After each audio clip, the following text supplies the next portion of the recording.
Ézéchiel, chapitre 42.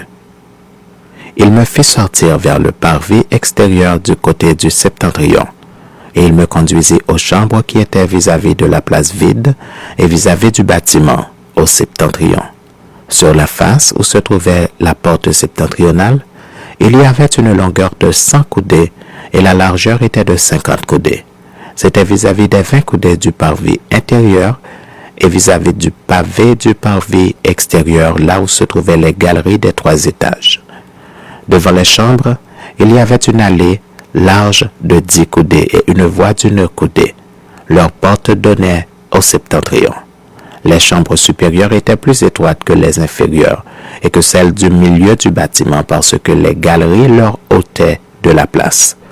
Il y avait 3 étages, mais il n'y avait point de colonnes, comme les colonnes des parvis.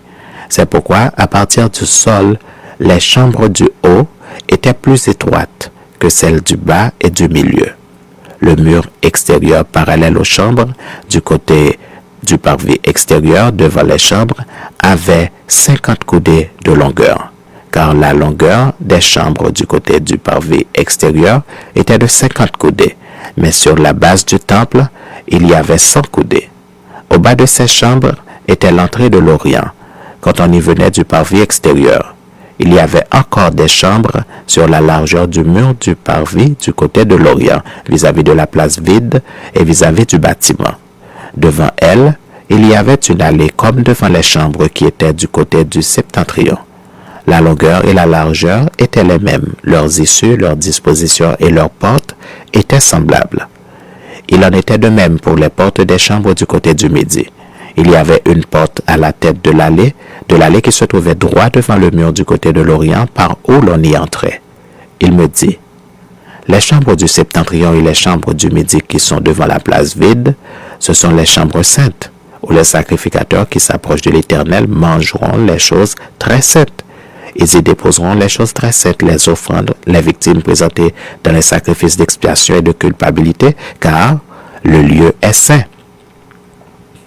Quand les sacrificateurs seront entrés, ils ne sortiront pas du sanctuaire pour aller dans le parvis extérieur, mais ils déposeront là leurs vêtements avec lesquels ils font le service, car ces vêtements sont saints. Ils en mettront d'autres pour s'approcher du peuple. Lorsqu'il eut achevé de mesurer la maison intérieure, il me fit sortir par la porte qui était du côté de l'Orient, et il mesura l'enceinte tout autour. Il mesura le côté de l'Orient avec la canne qui servait de mesure, et il y avait tout autour 500 cannes. Il mesura le côté du septentrion avec la canne qui servait de mesure, et il y avait tout autour 500 cannes.